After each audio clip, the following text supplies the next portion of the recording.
Hello, everyone. Welcome to another discussion of The Thousandfold Thought, which is the third book in the Prince of Nothing trilogy by R. Scott Bakker. We have been reading this series about 100 pages every week. Today's discussion is for chapters 10 through 14. We start in Sirash and end in Shime. And with me, I have the usual group of friends. Steve, would you like to start us off with introductions? Sure, I'm Steve, and it's my second time reading the series, and lots to discuss. Excited to be here. Yes. And I'm Dan. I've read this series many times, and I agree. Lots to discuss. This one and the next episode probably too. Mm-hmm. And Carl? Yeah, I'm Carl, first time reader of this and author as well. And yeah, I can't believe we're in the home stretch for this trilogy. Yes, and I'm Mike. I'm a first time reader of the series and fellow page chewer. Nice.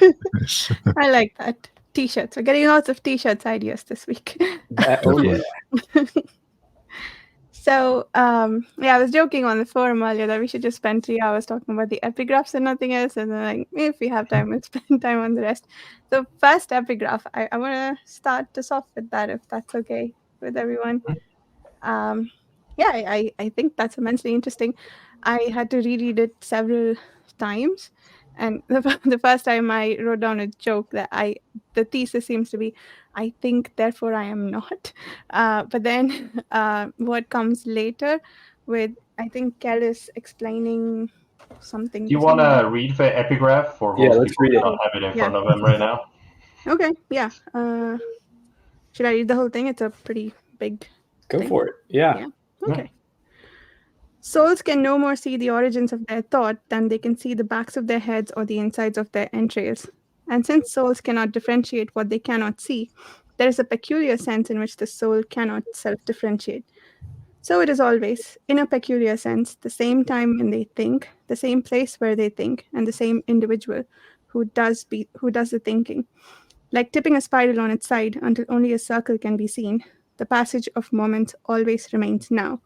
The carnival of spaces always sojourns here, and the succession of people always becomes me. The truth is, if the soul could apprehend itself the way it apprehended the world, if it could apprehend its origins, it would see that there is no now, there is no here, and there is no me.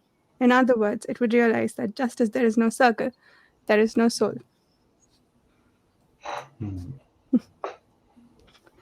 So, I think this is sort of the precursor to what Kellis tells. Is it Akamian that all souls are all bodies are breaches into which the universal soul projects itself, and that there is one soul and nobody exists individually? That's sort of an illusion.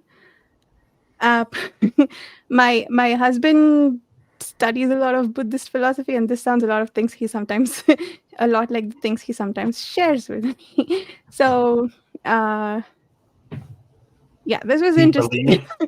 Do you believe what Kellis is saying? I mean, so I don't like how he puts this knowledge to use, but so here's the thing. I've claimed several times to be an atheist, and I am, but like in the sense of like I hate organized religion and whatever comes with it. But I guess in terms of like understanding consciousness, like I'm very open to theories of reincarnation, to theories like from the Buddhist philosophy and so on, like simply because there's no proof to the contrary, and I don't think we understand it enough to say, nah, it's all in the brain. so yeah, I'm open. I don't actively believe it, but I'm open to the idea that this is true. Yeah, but in the book universe, do you believe Kellis is saying something he knows? Is he just saying random philosophical thing to try to manipulate Kamian? I mean, it sort of tracks with the philosophy of the Dunian, doesn't it? So if Kellis believes in the Dunian, believes the Dunyan teaching, so follows them to the letter, then I feel like it tracks. But also, I could be projecting what I know of the Buddhist philosophy in the real world. What is it? I'm sorry. What is it that Kelly says? Like, is it different than the epigraph? It's related but different. Yeah, it says something to the effect that souls, the bodies are breaches for the universal soul. Let me try and find it. There's only one soul, like God, and that manifests itself through all the different people, pretty much. But we're all part of the same God, the same entity, just sort of aspects, or like you said, like breaches. So is this? Remind me of the context for this, because I'm hazy on this discussion. Is this him preaching as a prophet, or is this something he's like legitimately like trying to like impart as sort of a Dunyan value? Because that to me doesn't sound like a Dunyan thing. It's him talking to a Kamian to sort of, I guess, to make him think that he's saved. I guess, like they're all the same. He's not like damned. Like it's in that conversation. Right. He's being manipulated, but we've also seen in the past that he does use the truth, just says it in slightly different ways, right? Just like when he says, "I need to go see my father," it's like, yeah. But you're also implying that your father is God. Okay, yeah. I think you mentioned the part that I did object to, that I don't necessarily believe that he believes that the universal soul is God. Like, I don't think that he believes in a God, or that if he does believe in a God, like, I don't think that this is his version of the God. But again, like, it's hard to tell with this series how much I'm projecting my own thoughts onto the characters, and maybe it's designed to be that way. But but the universal soul bit, maybe. Well, I don't think you're projecting here at all. I mean, Kellis, I feel like, has explicitly told. I mean, maybe I'm misremembering. It's certainly possible, but if Kellis hasn't explicitly said he doesn't believe in a God, that certainly would be in line with the Dunyan philosophy, where they seem to be like ultra rationalists. And, despite the fact that there is some kind of, you could say, mumbo jumbo, that's maybe a derogatory way to refer to some of how they, I only mean that in terms of like what they accomplish is so far beyond what is actually like humanly possible that, that's all I mean by that. Kellis is basically a superhuman, right? He's a philosophical thought experiment, and well executed in that. I don't mean that as a criticism at all, but with the Dunyan philosophy, right, that they're I don't see them, and therefore I don't see Kellis as believing in a higher power. To me, they view. I mean, maybe I'm wrong. I don't know, but I get the sense that they. I mean, he didn't even believe magic was real before he entered the world, right? Yeah. So I mean, I don't know. That's just my reading of it. But again, I may be misremembering something. And certainly Kellis's point of view, his personal opinions have been obscured. Like, it wasn't even clear that he actually was told to go kill Moingus until like fairly late, I feel like, in the story. Like, I remember he told Nair that wasn't like, we didn't get his thought, like, oh, I'm going to go kill him. So that was really mysterious for us for a long time. So his opinions on God, like, who knows? Yeah, but even if it's just talking about the soul, there's still something which falls within, I would say, metaphysics. And from what we've heard, like his beliefs and everything about Dunyan, I don't think we've heard anything about that their philosophy has anything on metaphysics. Right? It's all like psychology. It's all like internal. It could all be very like, rational and like materialistic, I guess, and like you were saying. But there might be those aspects, but we just never heard him think about those things like he believes in the Dunyan philosophy. I feel like if he does believe in God, he doesn't necessarily believe that God is like actively engaging with people, that like, sort of the deist view of things, I feel like would map onto my understanding of how he views the world, based on our limited understanding of the Dunyan and their whole deal. But I don't know. And just to be clear, in case anyone doesn't know, the deist idea is that God exists, but God basically like created the universe and then pieced out, and like does not engage with humanity or with life in general. So I guess the other way, which for me doesn't track, that he actually believes in a god of the kind that the men of the tusk worship, right? Like that's who he's saying. He's convincing Akami, you're not damned because you are closer to God than the rest of them are. That's kind of what he's implying in that conversation. But also, like, if everybody is sort of a breach of the primary soul, what reason does that soul have to send like sun proxies and like give people punishments and stuff and like test their faith, whatever it is they believe? He is very much encouraging all of those beliefs. He's not telling them anything that's contrary to their religion, as far as we know, except for the sorcerers are not damned anymore, but then he's still finding reasoning from the philosophy of that religion, like from the base of the philosophy of the religion to do his convincing, like to even the subversions that he's doing. So I don't think, for that reason, I don't think he actually believes this or that. Maybe the universal soul bit, and that I think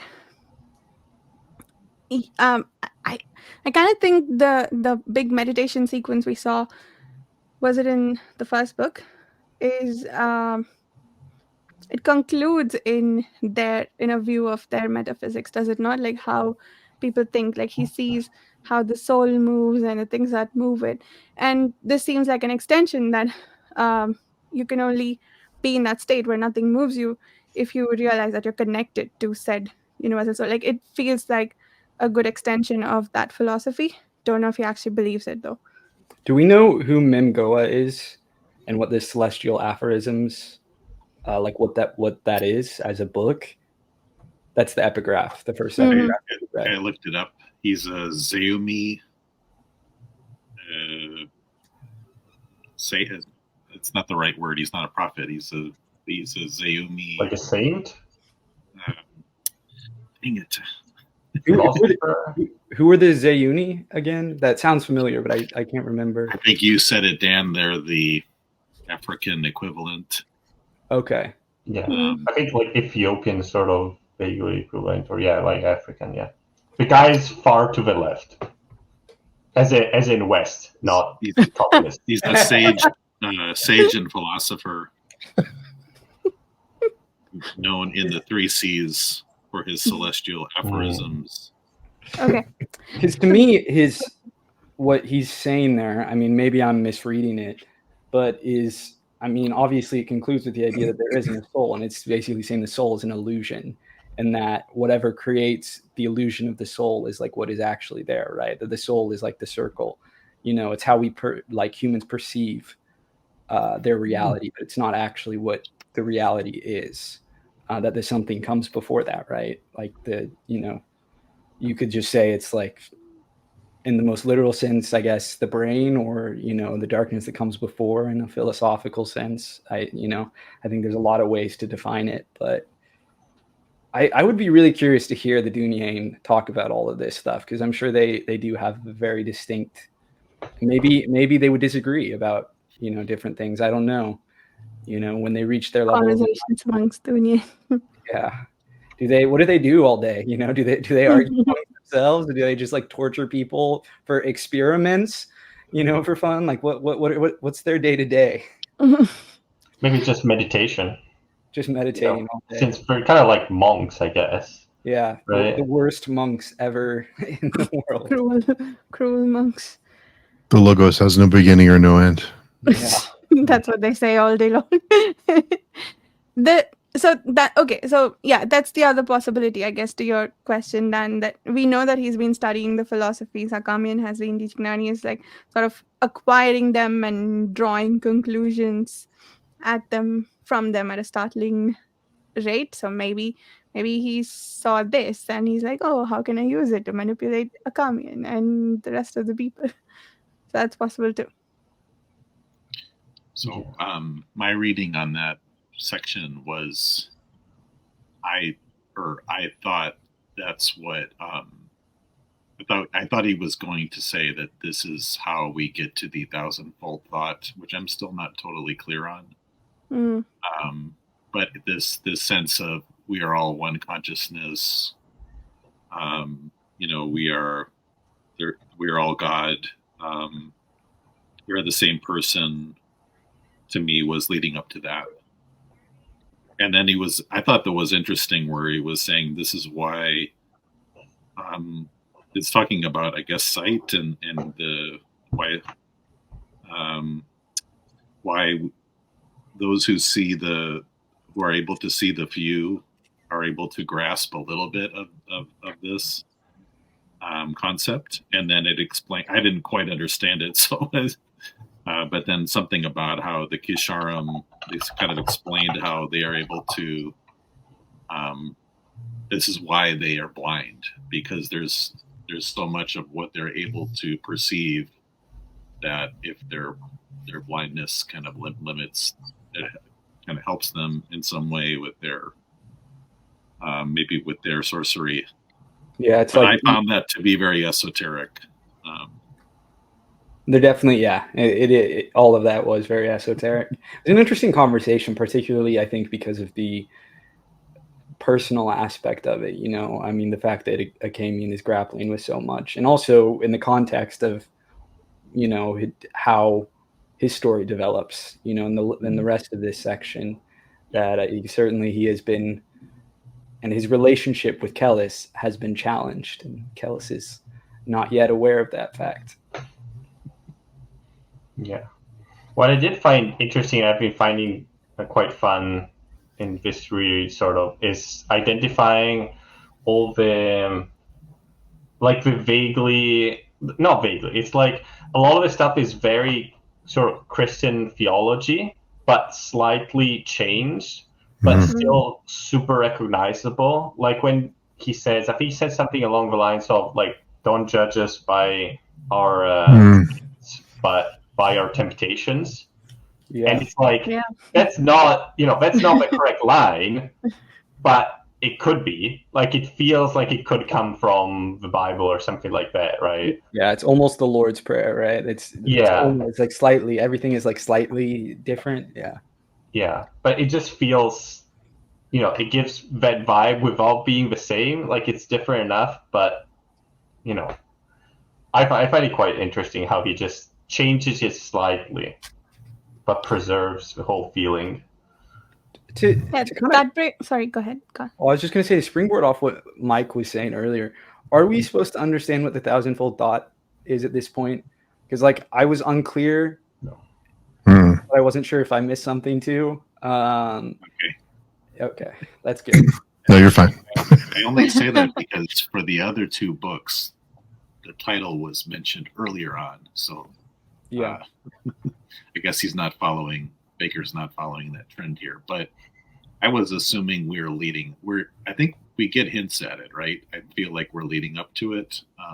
And I think it has something to do with like total domination and thought control, Kellis is kind of able to possess people now, it seems. Am I right? Like he's done things like, didn't he do like a Darth Vader trick on Akamian the last time? And then I think he did something with Esmanet here. I don't think he's like literally doing psychic stuff. I think it's just it's the same old things as it's always been. In terms of just he has a preternatural ability to manipulate people. But now he can use magic, right? Right, now he can, yeah. Okay. Like his halos and stuff like that, right? Except we don't, I mean, is that like, seemingly that's real, because even Akamian sees it, but like, what's up with that? We still... Maybe it's just a magic thing that he made up, right? It could be. I guess, is he just... I just feel like Akamian would recognize it if that was like a spell, Very strange. Yes. Can he do magic without the mark? Like kind of like the scissorum? Did he figure that out? No. Well, he has a mark now, right? He's learning the gnosis, right? Yeah, he's doing the mandate stuff. Yeah. Which yeah. Are we supposed to understand it as like he learned it all so quickly because he understood their philosophies like so quickly that it was the idea is that if you get the magic itself is philosophy and you like essentially manipulate the universe through these like philosophies and their like spoken word, that sort of thing, which even explained that like the way they say it is just like, I think in that conversation with Akamian, right, or one of the other ones where they talk about the idea that like it's not even really the words themselves, it's just like the like kind of the idea like that you're creating this power, and that the words are sort of a vector for that power. I think that's also what Akamian says when he was instructing him at the beginning. It's like it requires like clear intent and purpose and like logic and stuff like that. And I think that's why he's so good, because that's literally what he's made for. Right. Just really quickly, because I found it. Page 266. Those two quick lines. May your bread silence our daily hunger. And on 267, judge us not according to our trespasses, but according to our temptations. Yeah. Yes. Very, very Bible-like. Yeah. Very close. It's line for line, like with slight modifications. The Our Father who art in heaven. Right. The Lord's Prayer. Yeah. But I mean, the concept is different. It is. Like, if you actually think about it, it's like, okay, it sounds the same, it gives you a feeling, but what it's actually saying is slightly different. It's in the Lord's Prayer, it's forgive us our temptation. Like it's like it is fundamentally different. It's like it's like an intentional kind of perversion of some of the idea, which makes me like curious too, because like I think, you know, we've talked about how, you know, in the real world, certainly as in the books, faiths can be manipulated, and you know, I mean, these are based on the Crusades, right, which were very real holy wars that happened, and but like when you look at like sort of, you're talking about philosophies, like at least a lot of the ideas that like, you know, Jesus as a figure proposed, you know, whatever, you know, you want to talk about historically, like turn the other cheek, like a lot of the things is like, you know, one of his titles is like the Prince of Peace, which of course you have a lot of Christian sects that are actually warmongery and like seem to like be very different. Is that Inri Saginas' deal too? Or are we supposed to interpret it as like this like different, slightly like twisted version of that? That's unclear to me at this point, because we keep getting these prayers that are like slightly perverted versions, you know?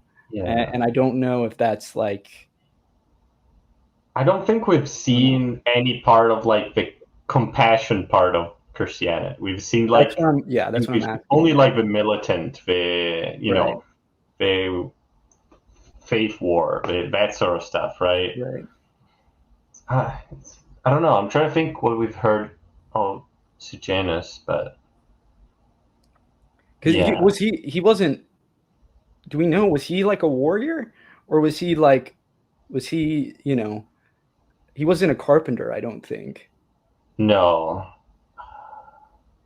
I'm trying to think. That would be too on the nose even for Bakker. Maybe. I mean, I don't know. I'm sorry. I think he was a plumber. A plumber. There you go. Yeah. No, but like I think for the context, like a plumber or like something like that. Obviously, you know, we're being facetious here, right? But I think there is something to the idea of like, the idea is, you know, this common person, right? This person who is like a nobody is the prophet, versus like a lot of the times it is like a prince or a king, you know, like talk about like Buddha, for example, was like, I think a prince before he like gave everything away. And, you know, Muhammad, you know, was a merchant, I know, first before, and then he became a warlord. Like that context, I think, like shapes things, right? So that's what I'm curious about Inri Saginas, is like, what do we know about him? You know, what is his background? I don't know if we know that. The glossary doesn't tell us much. says he is the latter prophet and spiritual founder of the 1,000 temples, who claim to be the pure incarnation of absolute spirit. So that bit, maybe it's not Dunian philosophy, maybe it's just the Tusk philosophy. The very proportion of God, that's what the absolute spirit is. Sent to amend the teachings of the Tusk. After his death and supposed ascension to the nail of heaven, his disciples recounted his life and teachings in the tractate. Yeah, this is all stuff we already knew. I mean, except for the nail of heaven thing. And again, I think this is something that maybe we briefly discussed before too, but just like circling back to the thousandfold thought, I don't think it's a coincidence that we have this faith that is the 1,000 temples and about these 1,000 gods that are actually one God. And then you have this whatever philosophical idea that maybe is a real power, I don't know, that's called the thousandfold thought. Like, it does seem like I'm with Mike that it seems like to be some sort of like my instinct, or it's not just instinct, but kind of intuition, is that it is some kind of like control thing, you know, that there's this idea that, I don't know, it's got to be something related to that, right? Like, and their faith and like thousandfold. I don't know. I'm just speculating, theorizing, I guess. We're going to find out next week. Yeah.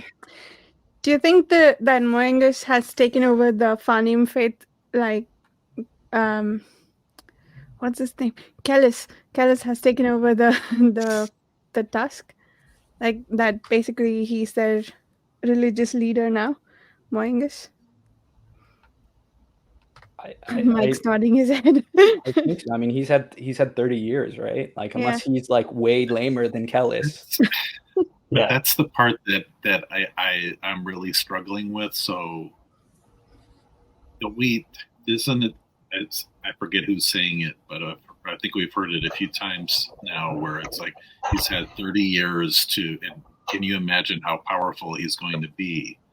Well, these guys are getting their butts kicked, so like.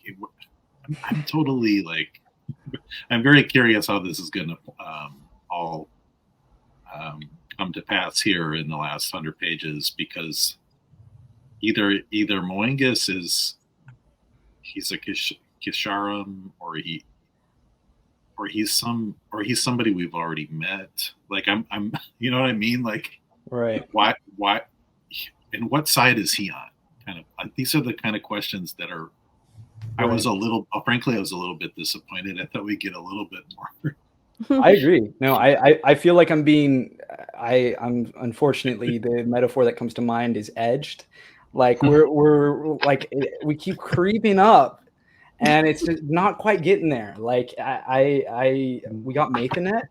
What's going on with, he shows up. He's like, by the way, we have these skin spies that we know about, and he was like, "Oh, so you knew about the skin spies? What's going on with you?" We only got like 2 pages of Mathanet. So I know. I felt so teased. I couldn't believe it. But I guess, you know, these final 100 pages, lots gonna happen. Did the scene with Mathanet? How do I ask this? Does it make you think? Did it make you think that it's definitely not Moengus, or did it give you reason to think more? Well, I felt even more, because I was like, this is weird, right? Like, what he clearly something's like, we're not just getting teased with him for no reason, but at the same time, it doesn't seem to make sense because everyone seems to be convinced he's in She-Man. But I don't know. Maybe that's the author like playing with us, right? Maybe that's the bait and switch, is like you're told that the entire time. But at the same time, the way it's presented, Bakker has to know the readers are thinking. So it's weird. This Mathanet guy, he came out of nowhere and he has all of these like abilities that seem to line up with Dunyan stuff. I don't know. But do you think Ellis would not realize if Moengus was Mathanet? He's pretty smart. He hasn't met him though. Like I don't know. Yeah, but I don't know, he seems to deduce a lot, even from not meeting people. I don't even know what he thinks of Mathanet. Have we figured out what he thinks of Mathanet? Have we been given an opinion about Mathanet? I don't know. No. I mean, he did kind of only just now, it seems like, figure out that all the decisions that he thought he was making had been laid out for him by Moengus. That's the conclusion he comes to, right? sort of, right? Well, he says it's conditioned ground, right? Mhm. He doesn't say that it's conditioned like against him or for him. Like, just says it's conditioned that like this is favorable to what his plans are, right? But Or we don't know what he's trying to do really. Like, why is he trying to bring the holy war to Shime? Because that's what the consult wants, right? So why is he doing what they want? and apparently he wants him to take over the war against the consul from the mandate, or he doesn't want the mandate to fight them. One of those. He wants to be on the side of the consul. No, that seems weird, but He the- definitely doesn't want that. Mm. I mean, I don't know. Maybe unless we're kept at such a distance with him that like it's hard to tell sometimes. Like especially in this book, I feel like we haven't gotten very many POVs. Did we get? I feel like we've maybe had a couple POVs of his in this book, but like especially in this book, he's been kept at a distance. I feel like that maybe there's only been the one that we just read, right, during his confrontation. Okay. That's the only one I can think of. We had the letter. I think was that in book 2? Yeah. The letter from? Oh, I thought there was a letter from him, but there was something. Wait, who's the him we are talking about? Sorry, I'm very confused. Mathanet. Okay. Oh, come on, Mathanet now. Oh, okay. Yeah. Oh, I was mentioning Kellis. Yeah. Kellis. Okay. Yeah. Mathanet were definitely kept at a distance. I mean, we haven't had a single POV of his. Yeah, we have that letter he wrote. So I don't know. It seems less to me like that he is mowing us right now, but it could also be bait and switch, because one, he's got a black beard apparently. Kellis is blonde, but okay, maybe he dyed it or whatever, or the mother was blonde. Does it work like that? Is that the dominant gene? And then yeah, right. How does it work? Yeah, I think he's too young. I think they said he's young. That's the big thing, right? Is he's too young? It seems like it seems like he's like I don't know how old actually. That's a little unclear, but it doesn't seem like he's as old as Moingus is. But he has the eyes, doesn't he? He has like bright blue eyes, which is one of the defining Norserai features. And he's wearing a korai, which, I mean, if Kellis has concluded correctly, Moingus is a sorcerer now. Korai affect Caesarim too, right? No. Yeah. They do it. They do. I'm pretty sure they do. So it's just that they can't see the mark because they have like a different philosophical something or another with the magic. Yeah. Okay. Unless I'm wrong, Steve, right? They do affect the Caesarim too, right? Yeah. Yeah, I think so. Okay. It's strongly hinted. But I think it's happened in a battle that they used. Maybe not. I'm trying to think. I mean, that would make sense because otherwise I feel like they would just be sweeping, because that's the whole, like, on a meta level, the Korai exists to like balance things, right? Otherwise the sorcerers would be like unstoppable. So I feel like they must, right? They must also counter they did use it in one of the battles in the Holy War against the Caesarim. Okay. Not the one in which the Padi Raja died. The one just before that. I think the one that Sawborn led, if I remember correctly. Okay. Was it that one? But there was one in which they sent them to the center and then they heard the Caesarim. I can't remember. But I seem to recall that did happen. Yeah, no, I think you're right, yeah. Okay. Yeah. So yeah, Mathanet knows about the consult all along. What are we supposed to make of that? Or at least for a while. I mean, I don't know. It's unclear to me how long he's known, but clearly it hasn't been like a super short period. Like it wasn't like he found the skin spies. Yeah. So that's and so far Kellis has been the only one who's able to identify them. So he must be some sort of he must have similar skills. So, no, he's definitely like he's Dunyain, or he has been trained by Moingus. Yeah. I don't know. But Yeah, Mayfair is also the one that called the Holy War, right? Yes. Yes. So why? Is he doing what the concept Exactly wants? why. I mean, Go ahead. I'm increasingly convinced that this is all like Moingus's plan. I don't understand what the plan is, but it clearly seems like. I mean, if we think about again what Kellis has done in like a year and the plans he's laid, you think of 30 plus years, and it's like, okay, clearly Moingus he's had a lot of time to come up with his grand strategy. Now, what that grand strategy is, I don't understand, but. Just like we don't know what the Bene Gesserit want, we don't know what Moingus wants. Right. Exactly. It's all a mystery. I mean, we have to find out, like one way or another. Even, I mean, I don't know. There's 4 more books, so maybe I don't know. Do we know what the console wants? We've had a bit of a discussion with Callis, right? There was that confrontation where they said some things. They definitely have given us kind of their POV and like what their intentions are, which, as far as I remember, is like classic evil. Like we want to like ruin everything and maybe kill everyone. You know, it's like creating the void. I don't know.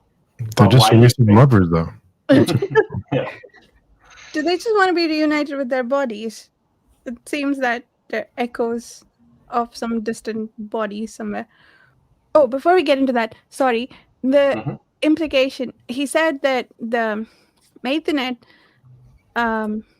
tells, what's his name, Nazara, that the concept that he found was special because he has a soul and the others apparently don't.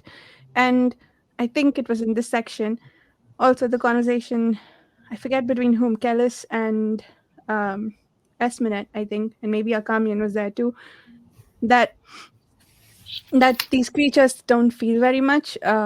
They don't have a lot of depth. They just have base reactions, but that is enough to fool most people into thinking that the humans are them. So they have this moment of sadness where they're like, "Oh, that's enough for most humans." So, one, are they implying that sorcerers have souls and the others don't, or is the necessity of a soul, or I think so, because I think I also had trouble with that, but I think what I'm thinking is that to do sorcery is to be damned. So to be damned, you have to have a soul. So you can't do sorcery without having a soul because you have nothing to be damned, I guess. Because if there was a way to do sorcery without soul, then maybe it would possibly create objects or something to do sorcery. I follow what you're saying. That's kind of circular logic, but like within what we've been told, I think it also makes sense. My question is, how do they even know they have souls? I mean, I guess they do magic. Like, is that it? Is that a simple? Yeah, I think that's they fundamentally assume that's what they're thinking. I assume. That, like, yeah, if you can do magic, I don't know. I mean, I don't know how that fits in with the Dunyane's philosophy too. That is unclear to me at this point. Yeah. Yeah, it's on 265. It says it's an accident and anomaly that thankfully the architects have been unable to recreate. A skin spy with the ability to work sorcery, the Shearer of 1,000 Temples said, grimacing with exertion, a skin spy with the soul. So that kind of confirms what I think what speculation is here, that because they have a soul, they are able to do magic. Be work sorcery. Yeah, but I guess we don't know if that's what they think or if that's true, right? Right. Because we really don't know what damnation is. I mean, right. What does it mean? And Eric pointed out in the comments, and I thought it was a great point, that we also don't know what salvation means. It's true. Yep. There's a lot of talk about damnation. Yeah. But not a lot of talk about, what's the salvation of a soul? What are they trying to gain here, right? Is it paradise? Is it... I'm going to want to throw this out here. This is something we talked about doing before. Could we do maybe a live stream or something talking about this trilogy because I would love to engage too with whoever is listening. If there are people, because clearly there are some comments, right? And I'm curious what other people, their input, their thoughts too. Yeah, it'd be cool. We could do that. Yeah. All right, I like random interjection.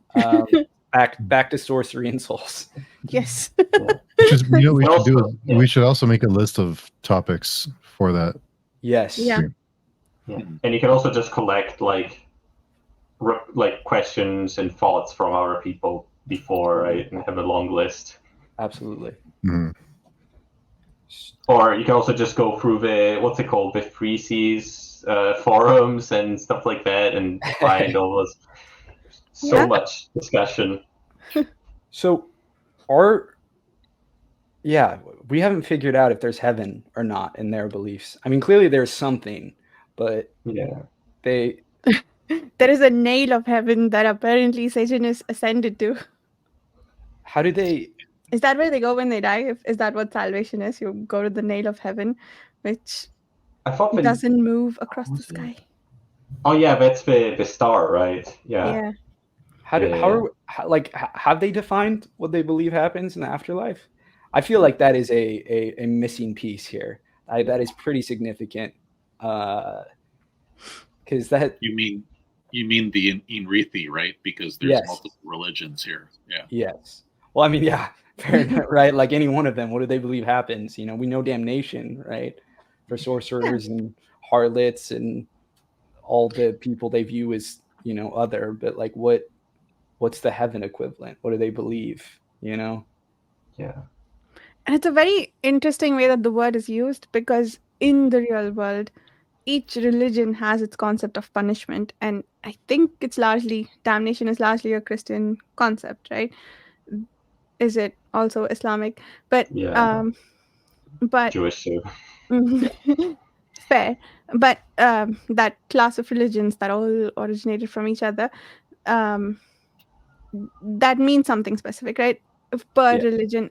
But even in each religion there are definitions, I think, if I'm not wrong, and what it means, how you will suffer, etc. And like you could throw in Hinduism and other multi-god religions in there as well, like the concept of punishment.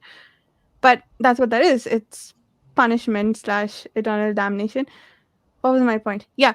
So it's still used without qualification, right? It's not you're damned per the tusk, or the Scissorim are apparently just as damned as the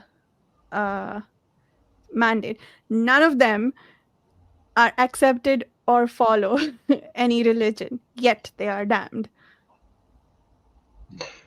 Well, the Scissorim follow the Phanim religion. They do. Right. But the Manate Schoolmen, the Scarlet Spires, they don't follow? I mean, it's implied that they believe. Do they There definitely is the implication that like they don't follow it. If they are in Rithi, they don't follow it to the same. Like I remember in this section, Elizaris thinking something like I'm Scarlet.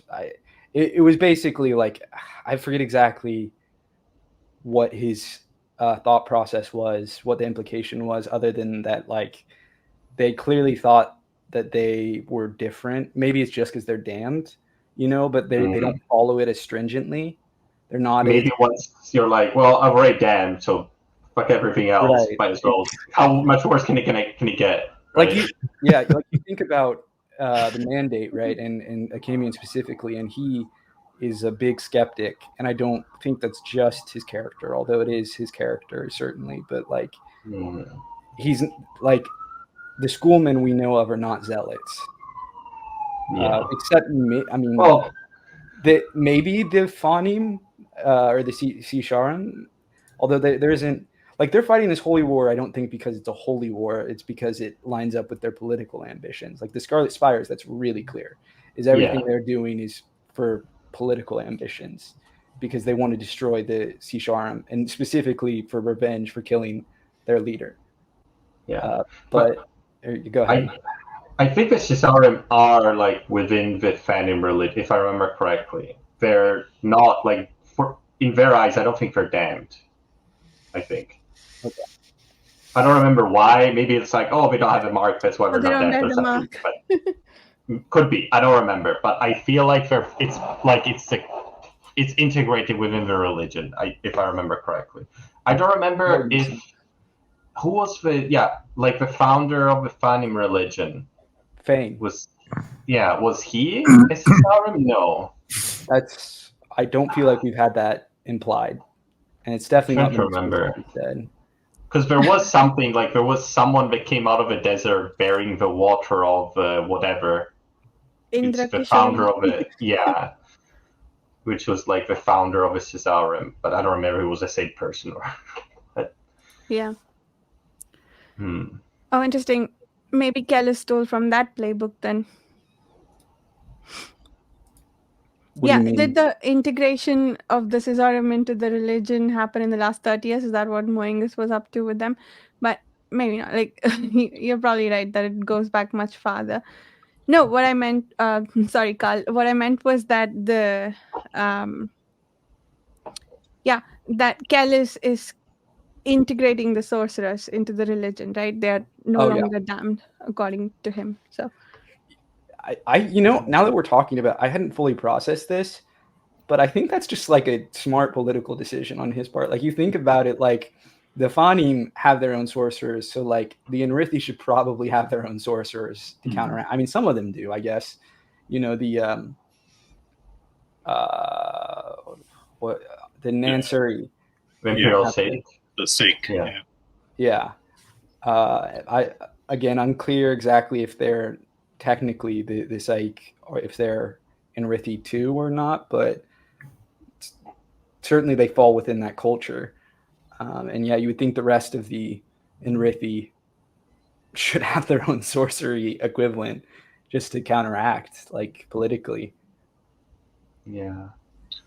So, but you're right. But something I've also wondered, like reading these books, it's like, for how much everything is centered about religion, we know so little about religion. Mm-hmm. And so much about what we've heard about religion is like, it's not like, oh, you did that thing or you did that other thing. It's more like, you are that thing, so you're damned. Right.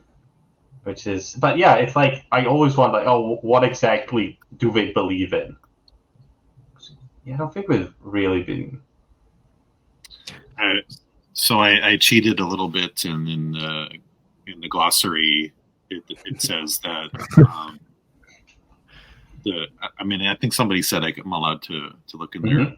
That according to the Fanim religious tradition, the prophet Fane became the first of the Sesharim after he went blind in the desert. So very good. Okay. I think you nailed it, Dan.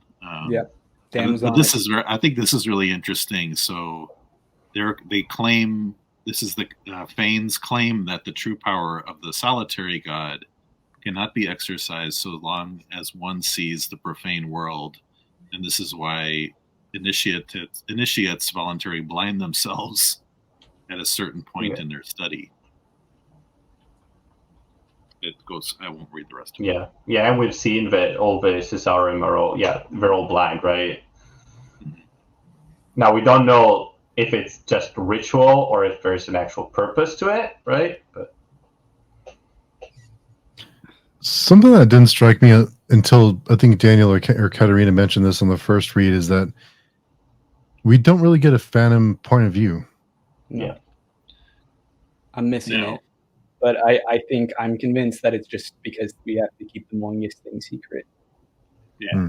I wish we had it, but we like very briefly, like we get the first Padiraja, like when he's about to get killed. I remember we have that one scene where he's like, he burns a letter. But I wish. What point of view would you like to see from the Phanim side? The Padiraja would be cool. What's the guy who met with the now dead Emperor Xerius, who did the face thing, like projected? I forget who that. I mean, that guy seemed pretty cool. I don't know. Like a Cesarum perspective. Yeah. But again, I feel like that it probably is a decent chance.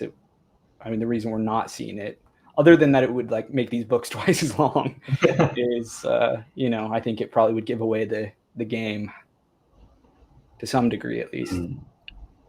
I think I kind of miss that as well, because I feel like when Bakker is describing what's happening to the Phanom or the Kianine, I don't care as much, or it just kind of feels kind of like blah. But I know it's awful what they're what's happening to them. They're getting slaughtered, right? But since we don't have the perspective, we don't really, you know what I mean? Like I feel like I also feel like it's missing, and so like there's a lot of, well, we talked about this before, but there's just a few passages where I'm just like I don't know enough about these people to understand like what you're describing here. So, but I don't want the books necessarily to be longer. However, they got shorter. This one is shorter, but most likely there is a big reveal coming to explain. That's one of the things we should start writing these down. We're going to have a big discussion. That's one of the things that maybe will come up. This is something I'm sure we will get an answer to, but something that occurred to me as we were talking about this. If Moingus is one of the Sisharim, he's got to be blind, right? So he can't be Maithanet unless he's not actually a part of their organization. I mean, because he does magic. We know he does it. So theoretically, he's got to be one of them, right? So, and we know he has his little cult within them. So he had to have blinded himself. So maybe he manipulated them and convinced them, like, "Oh, I'm the first Cesarum that doesn't need to blind himself," or something. Like, he's the next prophet or something. I mean, that's fair. I guess I forget. Have his cult members he sent? They've been blind too, haven't they? Yeah. I mean, I guess maybe they were there already. So I guess that doesn't mean anything. I don't know. We'll see. But I think this is one of the last chapters. There's like a blind beggar that meets Kellis. He's like, "I'm going to tell you something, but it's going to be your doom." And then Kellis like immediately murders him. Yeah. Well, that's definitely just one of the cult members, right? Like that's his dad sent him and was like. I was wondering. I don't know. Okay. I mean, I guess we haven't. Have we seen Kellis tell us one way or another? That definitely was my thought. Is like we see it as like, oh, it's another one of these guys. Like, I feel like he was even blind, wasn't he? Yeah. Doesn't Kellis think about, like, he says, "Oh, that's what he said," like that sentence or something, like, "Your father is," or no, only there one. is only one. Grows, only one tree in the whole. Yeah. But we also are meant to think, like, because in the next chapter after that happens, they say something like, the consul say something like, "Oh, he's taken the bait" or something. So we're also meant to think that he's also part. I thought the bait was that what was the he bait? took the skin spy, and so he took the skin spy into his home, and so they then went to free said skin spy, invaded Esmenet, tried to kill Akamen. I thought that was the bait, that they planted this thing that the Scarlet Spires got, and and the thing thinks to itself that it's meant to be a sacrifice. Oh yeah, because they need a body inside so that the Sintis can then fly in. Yeah, can we talk about that? Like what all happened? Because I'm gonna be honest. I like forgot about that whole thing with the consult where they like possess Esmenet. For a while, I just thought it was like a skin spy, but no, it was her possessed. What is that? What's going on there? That was crazy. How creepy was that? It's super creepy. Was it not a skin spy? I thought it was. Yeah, no. It was. The skin spy was the other one that went to Akamian. But I think you're also meant, before that happens, to think that Esmenet was the skin spy, I don't know. It's that whole sequence is very disgusting, perverse. Yes. Let's say very. She was violated again, and in a different way. It's horrible. That poor woman. Yeah. I felt terrible for her. Yeah. And then Kellis just hits her right? Because it was that is her, right? And she, like she said, she believes that what she said is like her saying it. Just like when the cans of compulsion make you say things, so you don't. They literally make you. It's like you're saying it. Mm. Horrible. So, yeah. Speaking of the epigraph from the second chapter, I think. What do you guys make of this as the idea that volition itself is one of the movers of the soul? The fact that those compelled unerringly think themselves free shows that volition is one more thing moved in the soul and not the mover we take it to be. I mean, it makes sense, doesn't it? Yeah. But again, the illusion of free will, basically, is what it's talking about, right? Isn't that what that's saying? That free will is an illusion?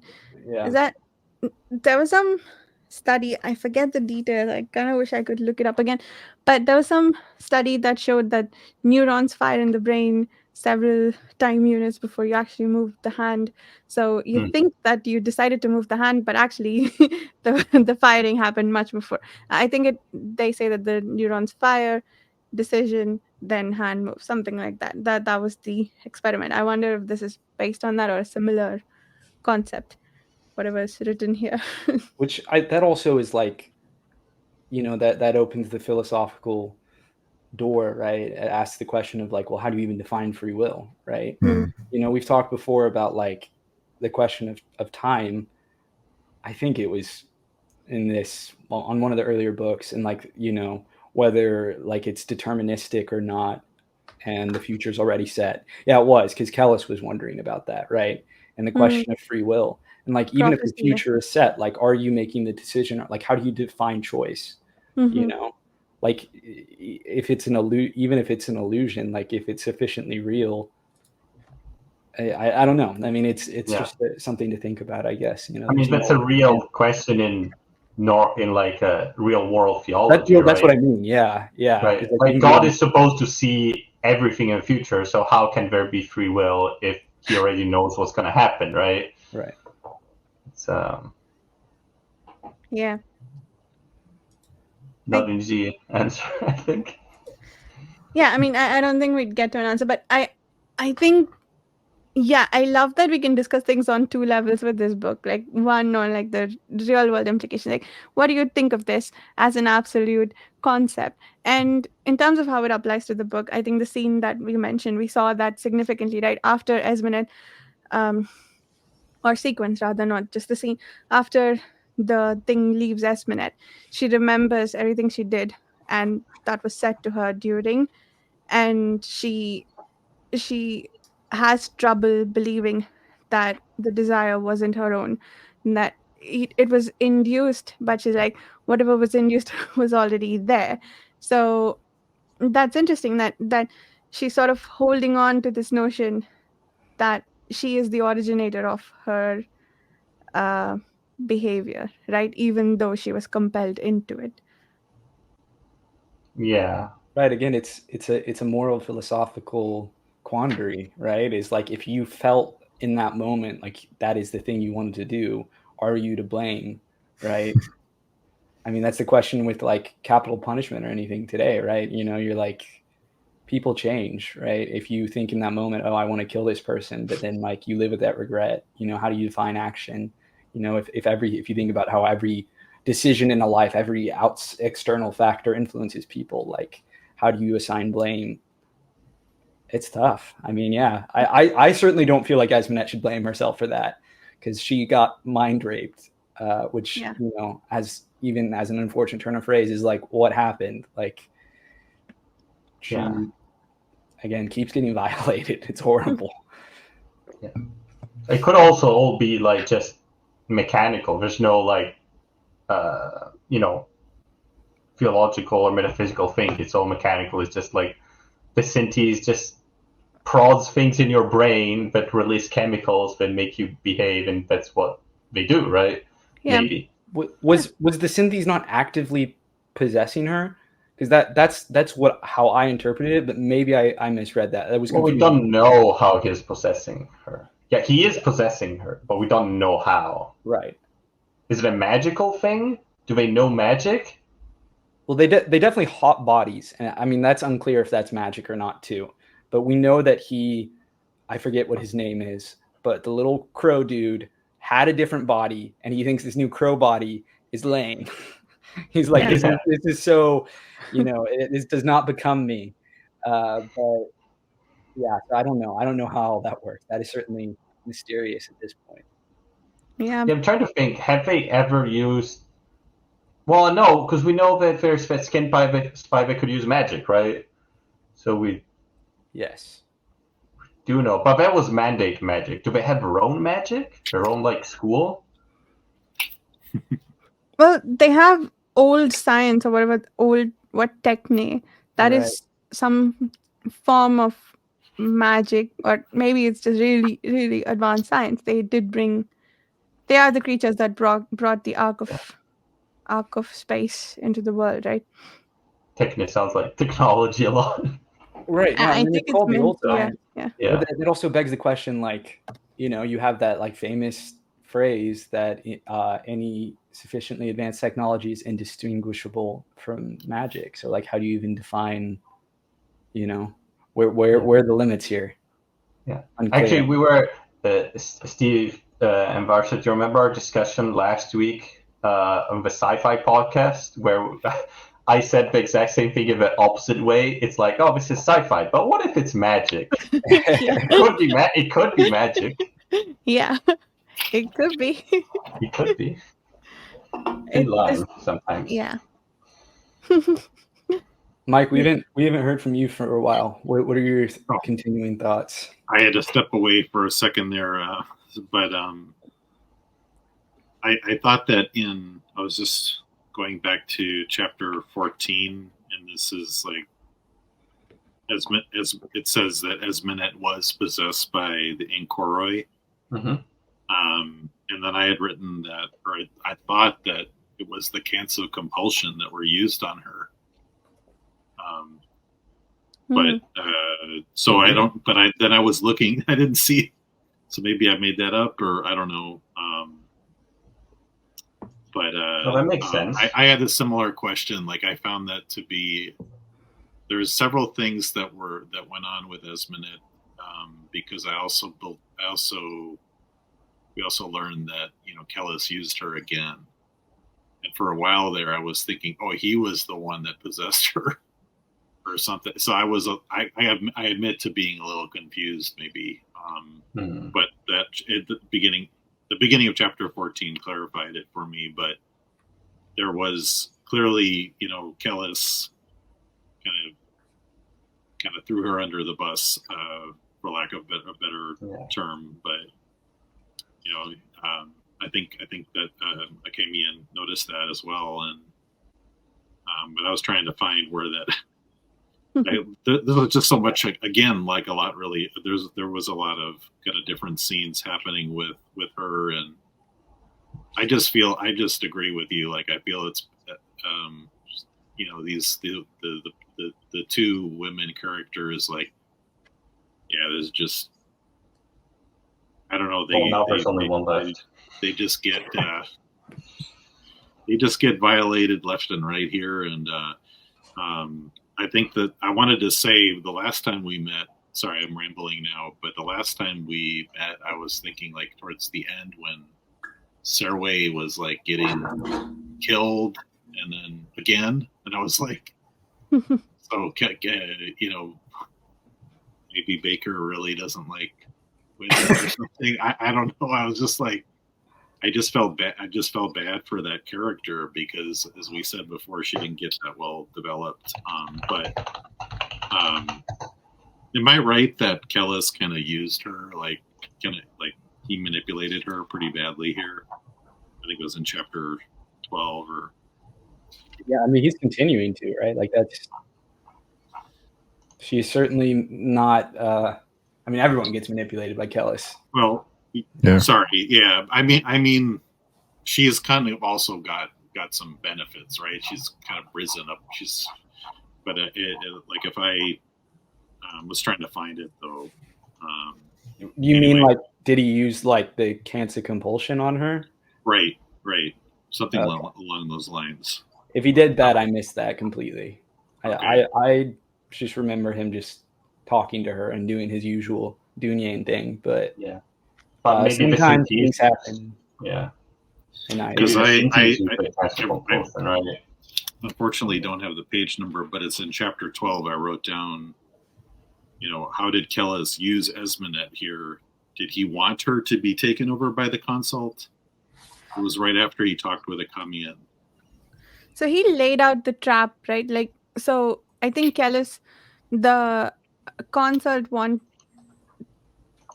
put out a sacrifice to trap Kellis. I guess they just wanted to find out who the Dunian are from him directly. I guess that was their goal.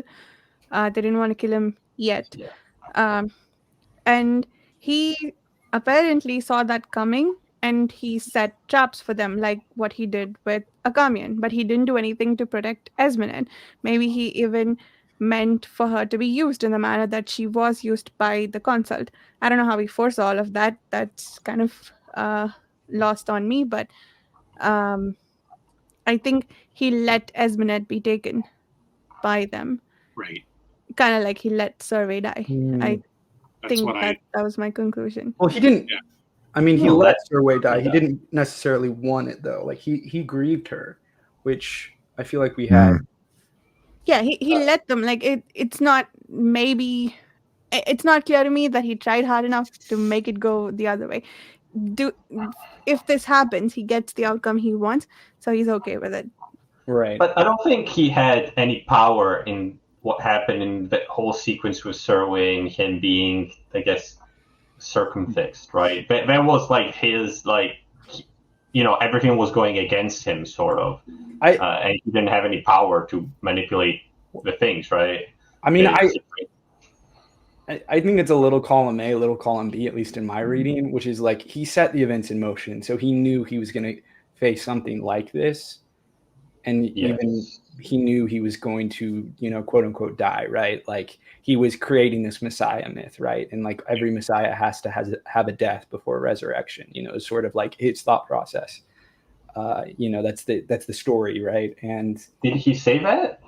I'm trying to remember. He was. I think it was the first time that he was afraid. It seemed like he was uncertain towards the.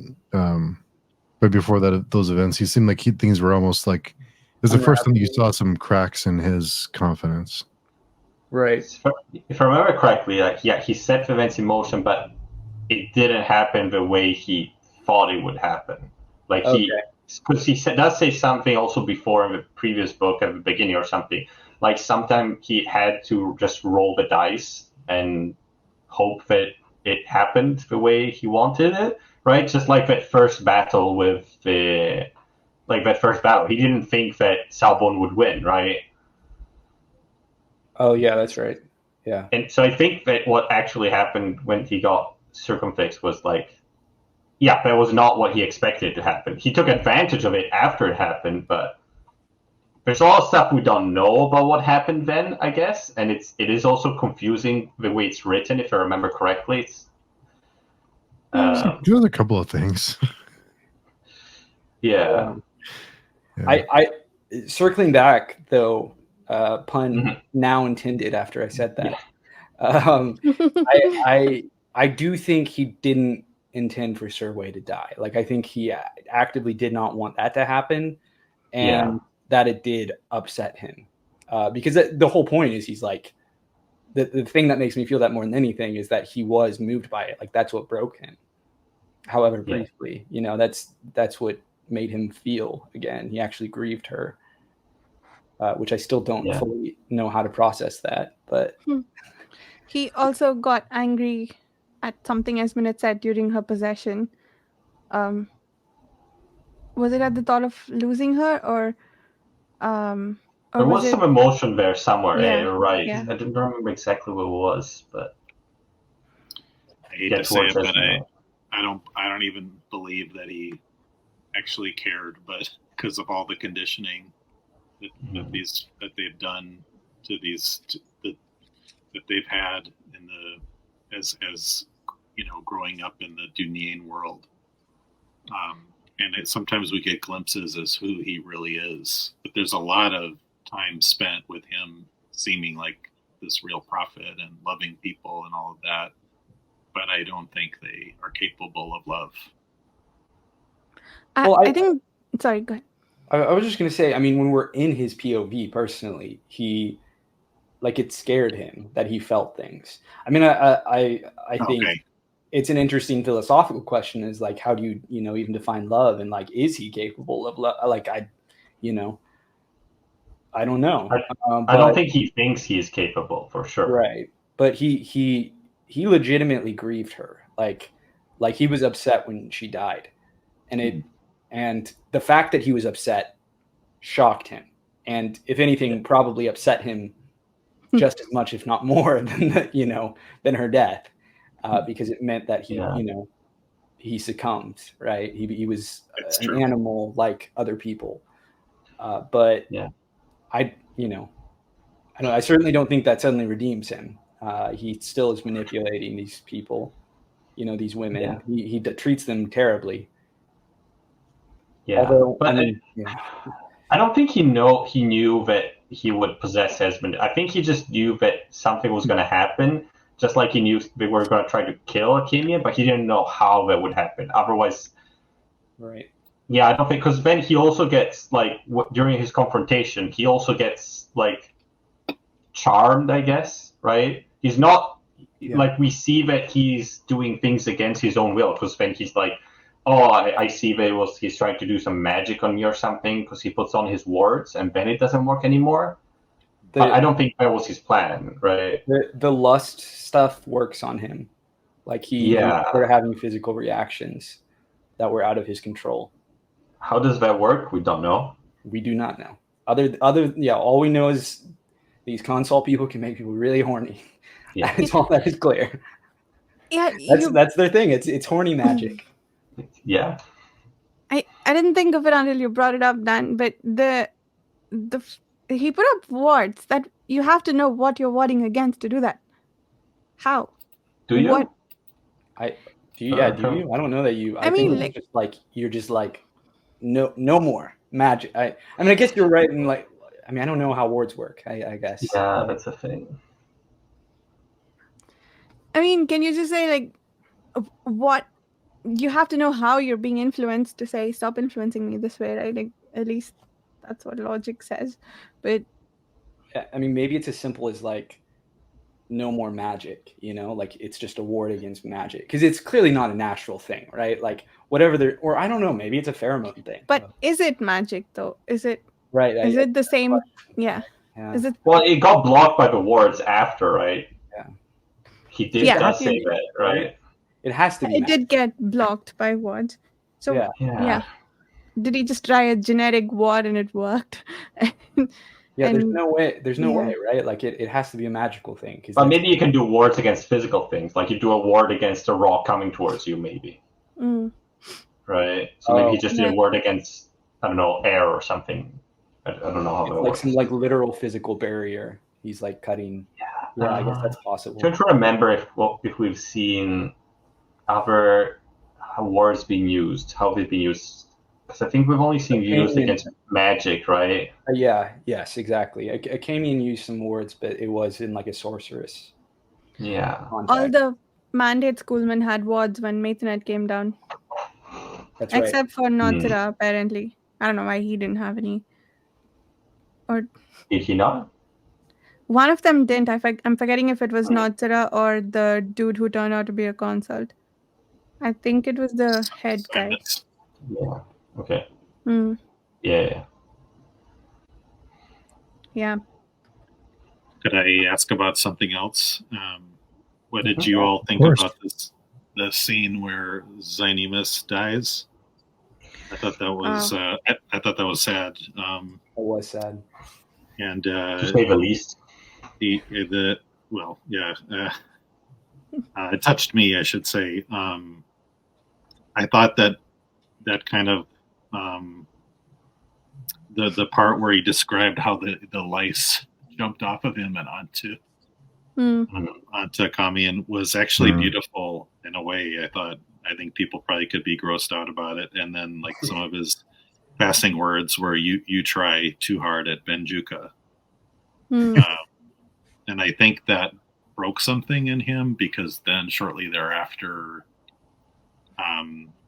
the Kamians kind of starts to really doubt Kellis. And I thought he was like awakened. And that's when he starts saying, "What are you?" You know? So that scene to me was really pivotal. Absolutely. Mm-hmm. Yeah, that was really interesting, that it was this profound grief that allowed Akamian to see through Kellis. That it's almost like, I didn't think about this until just now, but like kind of sort of the flip side, or similar to the way I feel like that Kellis identifies the skin spies, is he sees, oh, they're not quite human, right? They're not quite expressing correctly. And to me, the way I read that scene with Akamian and Kellis is like he's grieving very openly, and Kellis is pulling his Kellis bullshit, and Akamian finally like sees like, oh, you're not really feeling things. You're false. You are bullshitting me. And you know, it's interesting that he like finally, it's like it's this profound emotional thing that like lets him kind of notice what's off. That's the flip side of Kellis's like very like coldly rational, oh, I noticed the muscle twitches are like not quite right on the skin spies, which again is like I that hadn't fully registered for me either, but it's an interesting parallel, right? That you're talking about like these Dunyain who are human but are separate too, in a sense, because of the way that they like psychologically realize themselves. And so the way that they act is like, you know, they're hyper controlled like the skin spies, so that they function in this very coldly rational, you know, like they're faking emotions in the same way the skin spies fake emotions. So that's probably Dunyain would be able to identify another Dunyain just like they can identify the skin spies. Wow, I gotta give Bakker credit. These are I suddenly have lots of thoughts now, or lots to think about. Interesting parallels. I mean, he the other thing that I thought was interesting is he doesn't Akamian doesn't attack Kellis for Esminet. He says, "Why didn't you heal him?" You know, I think we talked about that like in book 1, where we were like, so he doesn't heal any, or he doesn't have the ability, or nobody seems to have the ability to heal people. But that's what I think Sejanus was able to do. Right. If I remember reading that maybe somewhere, but so that's you know, like that's I found that interesting, because I was expecting him to be more. Well, I think the death of his friend really affected him, like I said. Yeah, that was great. That was really well done. And Zinema's whole arc is profoundly tragic. Like his whole story, like he's a pretty good guy from when we beginning. He goes to help his friend, right? Which in a normal book would mean that either he saves him, and then they're both happy, or you know, they work together. But it's not like this useless sacrifice which then destroys him, makes him angry at the person he tried to save, delusional, right? That whole scene where he's asking for that he gets like the eyes of the guy that tortured him, right? And he blames Akamian. It's so like seeing someone from that high to that low, right? And he did nothing wrong. He did all the right things, right? That a decent person would be. He's one of the more decent people we've seen, right? Mm-hmm. What's interesting too is it all felt very like tragically pointless until like it is this that lets Akamian finally see through Kellis, right?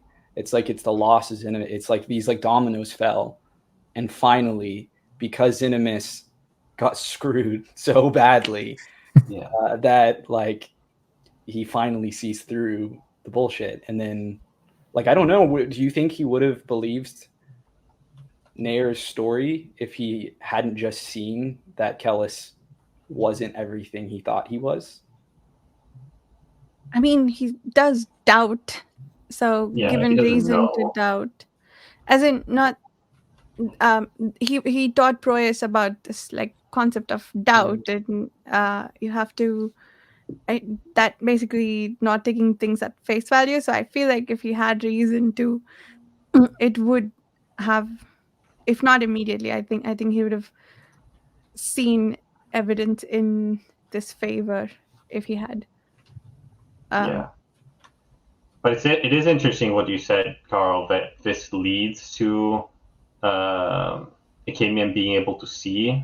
Maybe like for a second I have doubt on about Kellis, but it's not like you would see normally. It's not like a willing sacrifice of someone that helps the protagonist to be able to overcome some problem or achieve what they need to achieve. It's like a sort of like a parasitic. It's like it's taking advantage of something that happened, right, to someone else. It's not like a willing thing. Right. I mean, I guess, yeah. It's not completely bleak, I guess, is what I'm like. There is, I feel like, an element which hadn't fully clicked for me, and maybe, maybe this is even a misreading of it. I don't know, but like, again, the fact that like everything was pointless for him, like, is just like pointlessly trying to save Akamian and then ending up blind, and like everything is horrible, and then he's just bitter and almost crazy, and he's an alcoholic, and he dies. But it is in that death and then in the pain that results that Akamian finally has this moment that he needs to have. That is a good thing, which is seen through Kellis, right? And I guess, yeah, what I was saying is like I don't know if he would have necessarily so quickly or so fully believed Nayer's story if he hadn't seen that, oh, Kellis is not everything I thought he was before. Like he hated Kellis, but also was like, but Kellis is the guy, the capital G guy. And now he's like, oh, maybe it's, maybe he's not all of that. And then suddenly Nayer shows up, of course, at the perfect time, because, this is the story, and, tells him the truth. He shows up with his motley crew of Saraway as a consult, and the other dude. Who's the other guy? I don't know, but boy, he really went off the deep end. But and yet I'm pulling for him in some weird way. So I know it's like, right. It's really interesting. He's in league with the consult now, right? Like, yet he's doing things that we kind of want him to do, or at least in my case. No, I'm the same way. I thought too. I was like, he's with like the worst people, like somehow even worse than Kellis, but also at the same time, I want them to like tear Kellis down a peg. Like, this is a good thing, He's got his new BFFs. We also find out that what Kellis wants from Esmeralda is lots of Dunian sons or children, maybe just children. I don't remember if he said sons or children, but that. Or is it? He does cast some doubt on it. It's like, yeah, I want her for that, or do I? Sort of, right? Yeah. I mean, do you think that's why? Do you think he's rationalizing, or do you think he started with that reason and now he's doubting it? Like, which do you think it is? Yeah, I don't know. I know. I do think I'm increasingly, because of the Surway stuff, I think he is attached to her. So I think there maybe is a level of self-rationalization, but at the same time, I think he would throw her away without a moment's hesitation. So I don't know. Yeah, I hate that what happened to Espinette at the end of that. She's not angry at him; she's angry at herself. I hate that for her character. I don't mean storytelling wise, but yeah. Yeah, the other thing for Akami. I agree with you. Yeah. The the epigraph, I think it was in the last chapter that we read for this discussion, in which Akamian says that he'd be summarily executed if he said something out loud. So has Kellis gone on to establish an authoritarian empire right now? Like some in the future, at the point in which Akamian wrote this.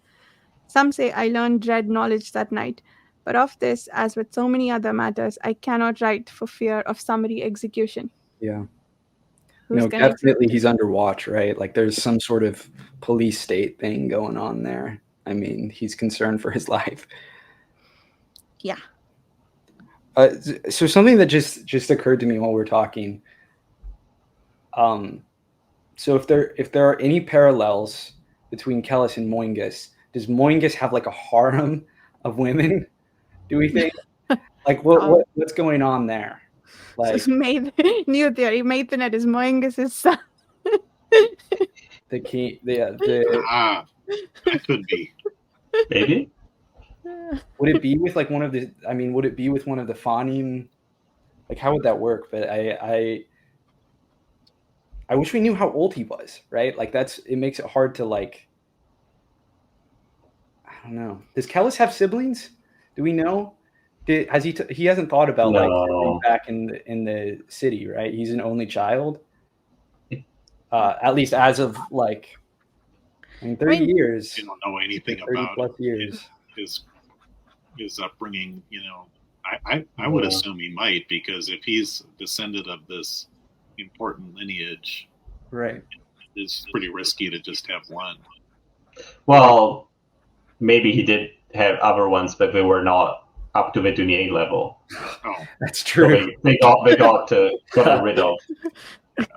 Probably. Yeah, the Dunye don't care if you're an Onasuring born. that is, I mean, seemingly they have no care about your bloodline. They only care about, do you perform as they want you to perform. It's very interesting, because Esmanet's child is going to be like half. I wonder if the child is, because the child's going to be half Dunyain or whatever. Mm-hmm. So not of this lineage and not of this conditioned, artificial selection or what have you for the past 2,000 years. So I wonder if the child is going to be taken back to Dunyain world. Right. Anyway, I just started wondering about that randomly. Well, that has to be part of the concern, right? That like they want, they're afraid of Moingus getting out and letting them know where they are. Like they want to keep their little isolated piece. Mm.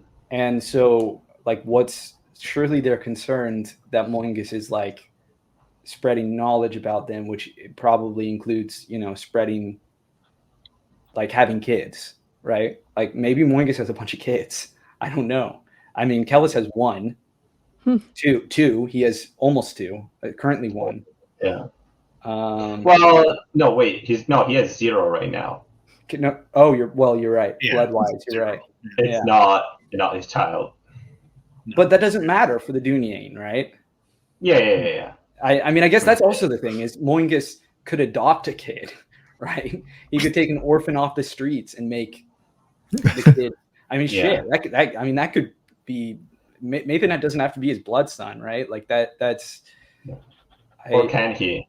Maybe a part of like the condition to become a Dunyain includes the centuries of breeding and genetic manipulation to achieve the right biology. That's what I'm thinking, Dan, is that because there is such a thing as breeding for behavior, not just not just the phenotype or whatever, but so like that was my understanding why he has the abilities that he has that are definitely kind of superhuman. Don't know, but yeah. There definitely is like eugenic stuff going on. Like we've talked about this before. They are breeding for specific traits. Yeah. But if it actually does something that's different, right? Well, that's and like what I don't know. I mean, would that if Moingus himself is sufficiently bred?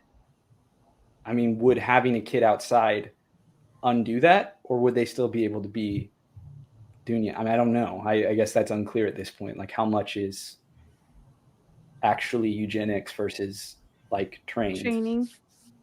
Yeah. Yeah, I mean, they are a pretty localized group of people, so maybe wider variety of genetics available outside makes it so they can train them. I don't know. You would think they would be super inbred. Like, they would start like getting really diseased and like, I don't know. I mean, I guess maybe there's enough of them that it's not a problem. Yeah. or like Kellis goes. No, those get their face put on the board. Yeah, Kellis and Moingus should be so sick. They should like enter the world, and I can tell you, I think I've talked about this before. I studied abroad in London. I was sick nonstop. All I did was cross one ocean, and I was, and I'm not going to pretend like I'm the strongest guy on the world, but like you're telling me Kellis and Moingus, who have been living in a little isolated town that's been interbreeding for generations, go out and they don't immediately get sick? I don't believe it. Yeah, there's a lot of stuff like that I agree with that. But also, I'm throwing it away. The books, I'm done. This is Technically, we don't know how disease works in this universe. It could be from bad smells. I get it. The physics of disease in this universe, right? Do germs even exist? I don't know. People get sick, but what's causing them to get sick? Who knows? Those scenes of with the brothels or what have you, and I was thinking about STIs a lot, and I was like, maybe that doesn't exist in this world. No, someone definitely got one. Someone talked about like around their genitals. Like one of the men did. I don't remember. It was like one of like a random war leader, one of their like random Inrithi war leaders talked about like fire crotch. I don't know. Maybe the prostitute he slept with had, I don't know, a particularly vicious whatever the contraceptive thing is that they use. Who knows? Oh, that's right, the little charms. Yeah. Yeah. Well, Matt, I'm just thinking now, like, if you want to like as like a prostitute, like just really start scaring. Now this might lead to you getting killed. That you get killed. But like being like, I curse you, and it's you've just given them an STD. It's like you are a horrible way. I don't think that would go down well. Yeah. Given what we know about how they're treated. I do have some wonder, like, has Esmenet gotten stuff? Like, is she just okay? They don't have antibiotics. Like, how is this working? She just slept with a lot of people. Like, come on, Bakker, I need the answers. Well, I don't know. Like in real life, you need a new glossary.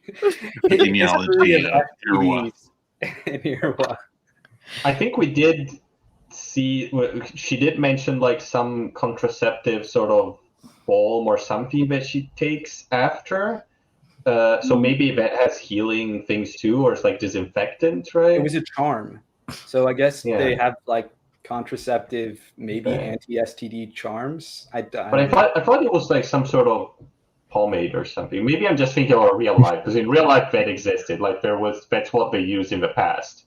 I swear she called it a charm, but maybe it's not literally like a charm she wears. But that was my understanding. No, it's Akamin can see the mark on it too. So. Oh, there you go. Yeah. Or maybe some of it, because I know some of it STIs in our world came from a new world and didn't exist in the old world until we went there. Maybe they're all in the other across the mountains. Oh no. Oh god, yeah. Also, I mean, you think of the Srank. If they're going around like up north, that's got to be STDs everywhere. Unfortunately, it's tough. Does that kill the Srank? Or are they through the old? I'm so sorry. I got us down this rabbit hole. I'm so sorry. But these are important questions. I also did. So you're not the only one to blame here. I work in public health, so I can't help it. So. There you go. I have a family. A lot of family members are doctors, so just think about these things. Got to know. Fair enough. It's true. But I guess about your inbreeding, I guess possibly, I mean, it's not guaranteed that with a lot of inbreeding, everyone is completely not disease, but genetically have If they're problems. like a few thousand people, like I don't think it's as big of a deal as you might think. It's more like if it's siblings and that sort of thing. Yeah. Right. Probably like Varsha said, you would just get rid of the ones that are too inbred. Yeah. Probably would, yeah. I mean, I don't like. This has been like, is it only 1 or 2,000 years since the apocalypse? It's been 2,000 years since the apocalypse, right? The apocalypse happened on the start, roughly, of the timeline. But I don't know. I feel like enough generations. It's a thought experiment. Whatever, they're doing their eugenics thing. I get it, and yeah, they probably killed the most inbred ones, but it's not actually that important. It would be. I'm not gonna lie. It would be pretty funny though if they did get exposed to disease and it just like wipes out like half of them. Like the domain just get destroyed. Maybe that's what the second series about, a disease that kills all three. It really just oh man. Yeah, these things are all the like all the background things which we read about. It's like, oh, how are they breeding, breeding and stuff like that, and disease.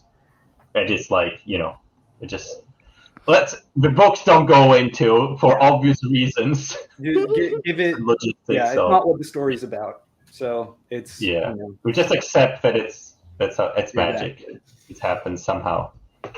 It's funny to joke about, but it's not actually a big deal. I don't really care that Nathanet isn't sick. Unless he is. I mean, I don't know. Maybe he is dead. Like, who fucking knows? Yeah, I was wondering, I actually was wondering if Moengus was dead.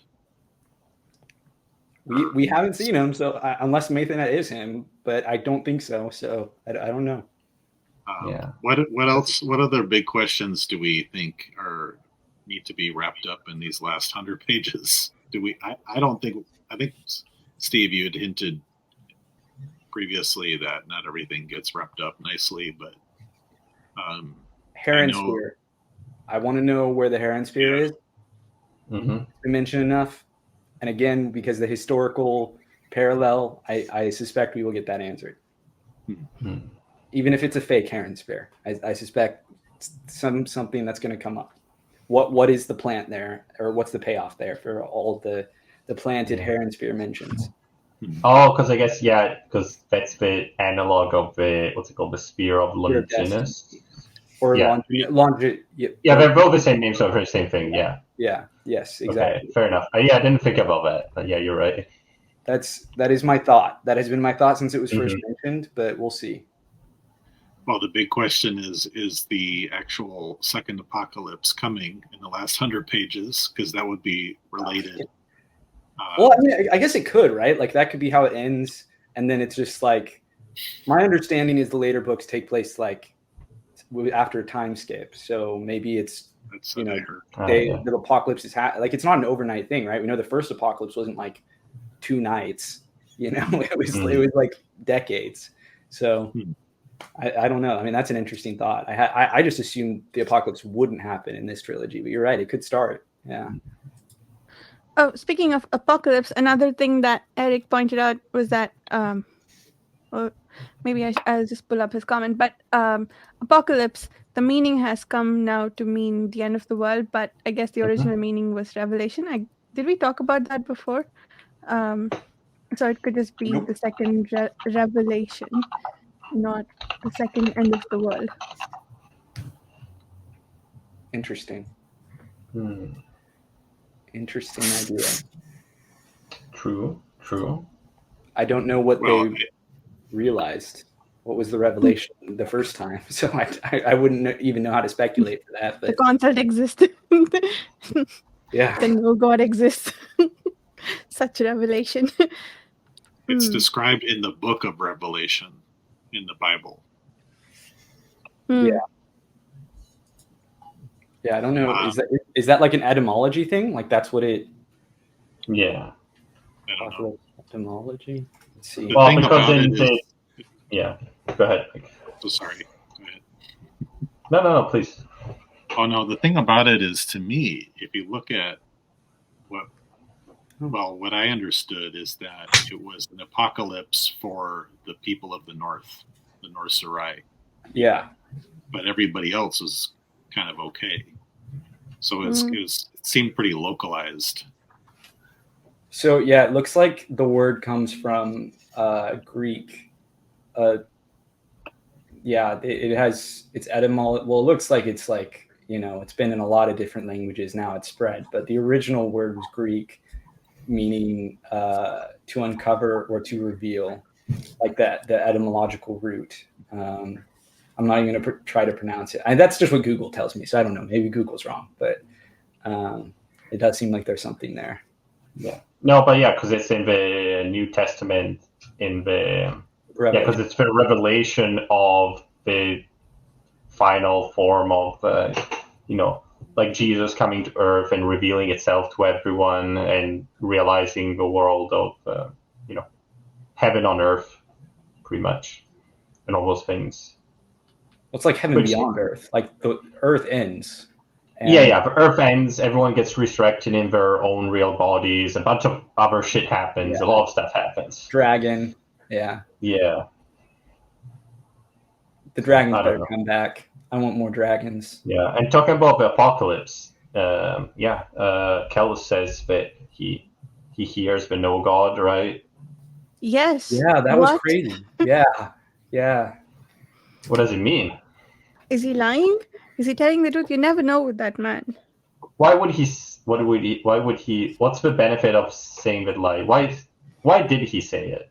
No, he experienced, like, we were with him when he experienced it. He, when was it? Was it at the end of book 2, or was it in this book where he heard the voice?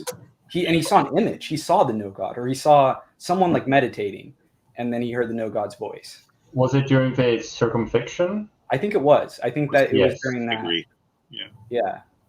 No, did he say that it was the no God before, or did he just say it now, or he thinks it is, or whatever? I don't remember. We only saw that vision he had, right? That brief vision. What he's claiming right now, was it to the consult, is that he dreams about him on a regular basis, and he tells him what he wants, or like it was outrageous what he claimed, that basically he communicates with the no God on a regular basis. Like that's what it sounded like. I don't think we know that for sure. If we just saw that one glimpse, right. You could conclude from that that's true, or he spun a really tall tale based on that one image. What if he manipulates? I mean, I feel like somewhat, maybe Mike talked about this before, or maybe even just joked about it, but like, what if he plays the consult and like takes over the consult? What if that's Moingus' plan, is to like woo the consult and then take them over? I mean, I don't know to what ends, maybe just to stop the apocalypse. But I'm just spitballing here. I mean, because if they think he is their Messiah, I mean, can you imagine? Like, what if the Thousandfold Thought is the voice of the no God or something? Oh shit! No. That's actually a really great idea, or like relating to that, right? Because it wasn't like the way that it describes the no God talks is like 1,000 voices. Yeah. Right, talking from strong. So that's an interesting idea. Is if it's like something related to like a connection with the no God, or what the no God is. I don't know. I think there's just so much that could potentially happen at the end here. Are we like, is this bad?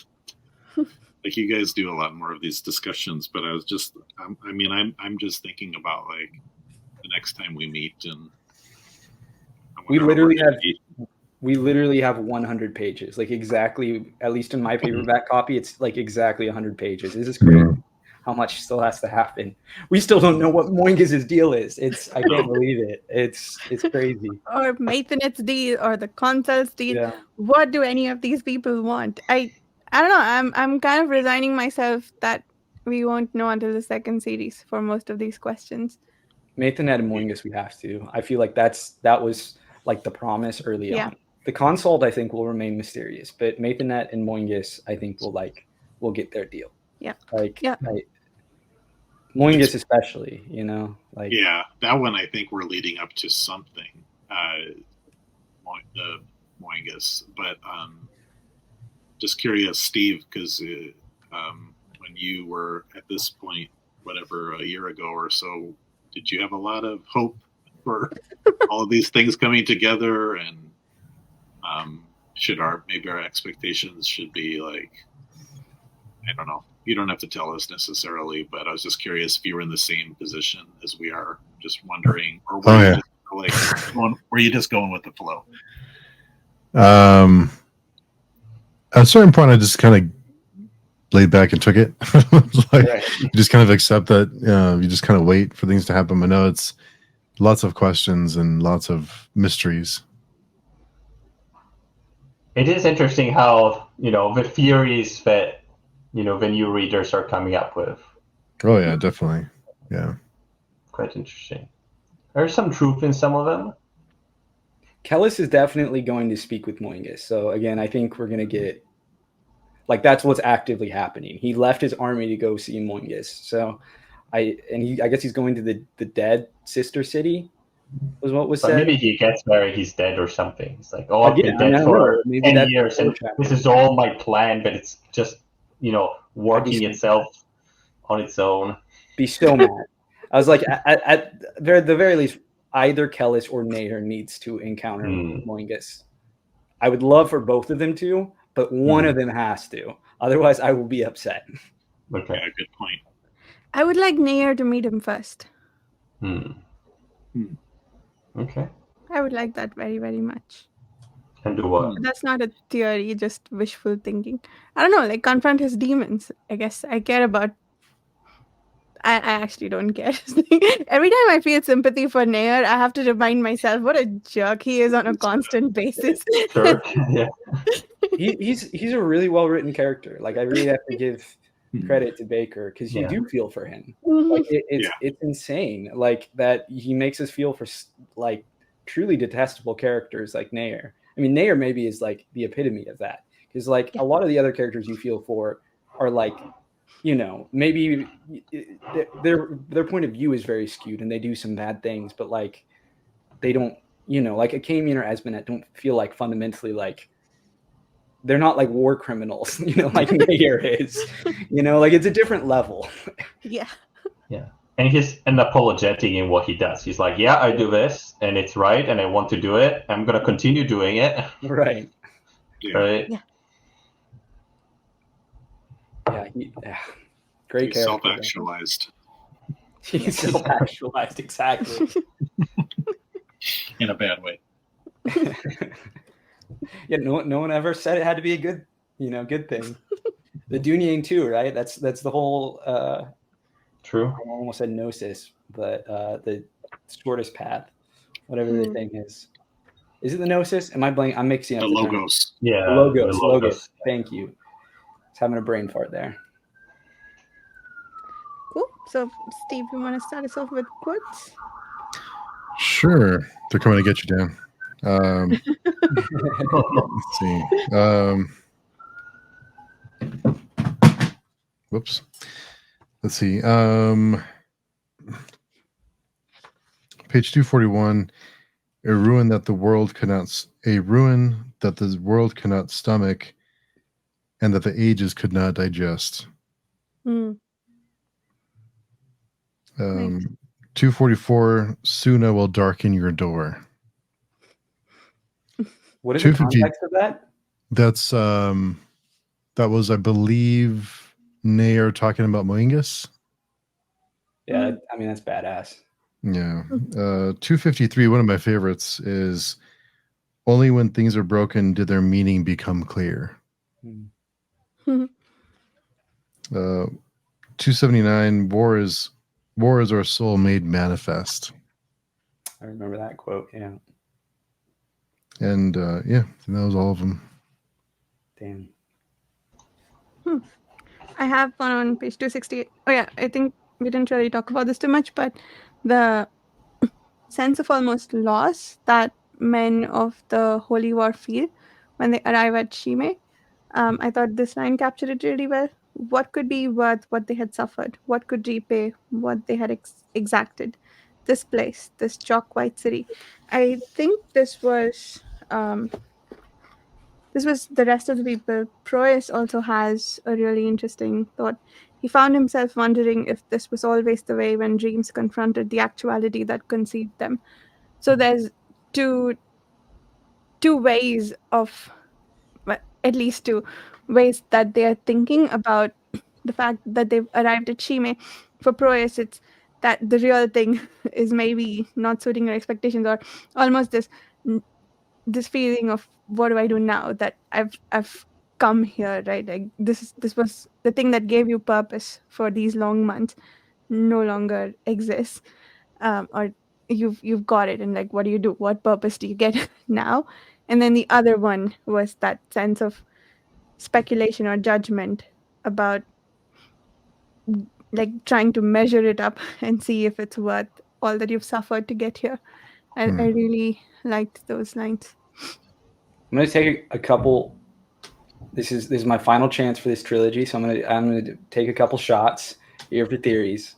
So I'm going back to one of my faves, the Heron Spear. And I'm going with my boy Proyas, who I continue to not understand why I love him so much. I hate him, but I don't know why. I have a special affection for him, like James does. I think he's going to find the Heron Spear. That just feels like something that would be very cathartic, given that he has been our zealot. So that's totally blind shot there. And the other one is that quote about, what could be like worth all of this is like setting up, for history. They are gonna, when they get in Shime, they are gonna commit a serious atrocity and are gonna start murdering people left and right, just unleashing all of their anger. Which is why would they? Yeah. Spoiler alert, they're just going to be hugging people. Just they just get kissing people on the lips, saying, you beautiful people. It is good to be here. We're all the same in the end. Faith is different, but in the end, it's the same thing, Exactly. I'll be disappointed if there's no unicorns or rainbows. Exactly. At the end. We came this far. It's Shime. There was one extremely ironic line about how they came here all this way to end centuries of wickedness, unlike what you did on your way here. Okay. Oh yeah. It's classic. Good point.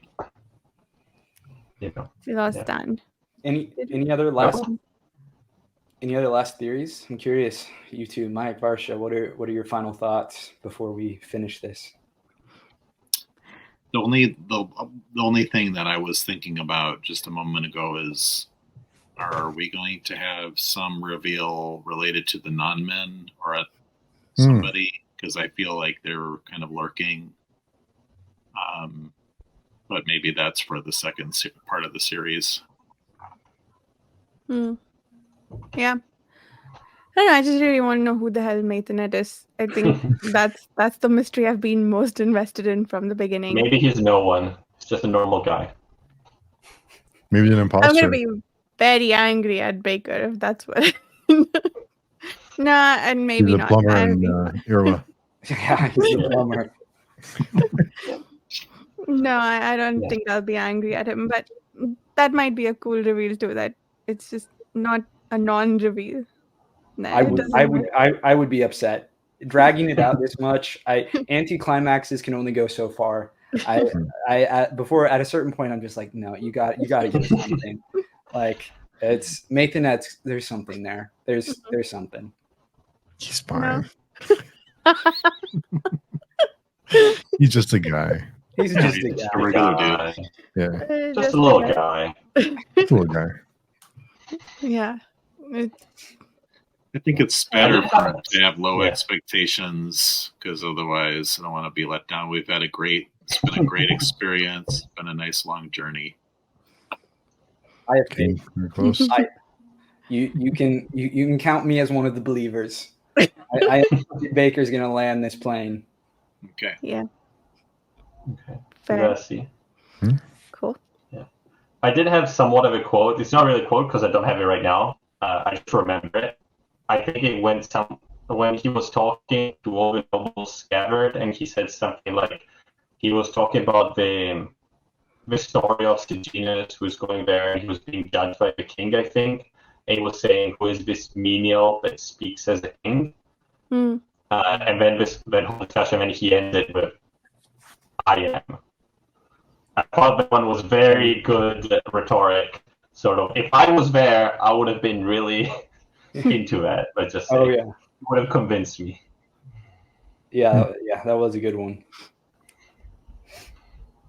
Yeah, just that Nice. one. And I don't remember it. I have to go. Was it during the speech he In the gives? beginning, Yeah, it's Kellis just owning people. Oh, yeah.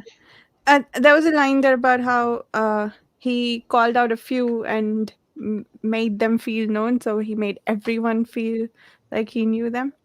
I think that was the next one, the next big assembly of I see. people, I think, if I remember correctly. Okay. Cool. I'll go look that up after we finish. Yeah, any other closing thoughts before we say goodbye? It's gonna be fun.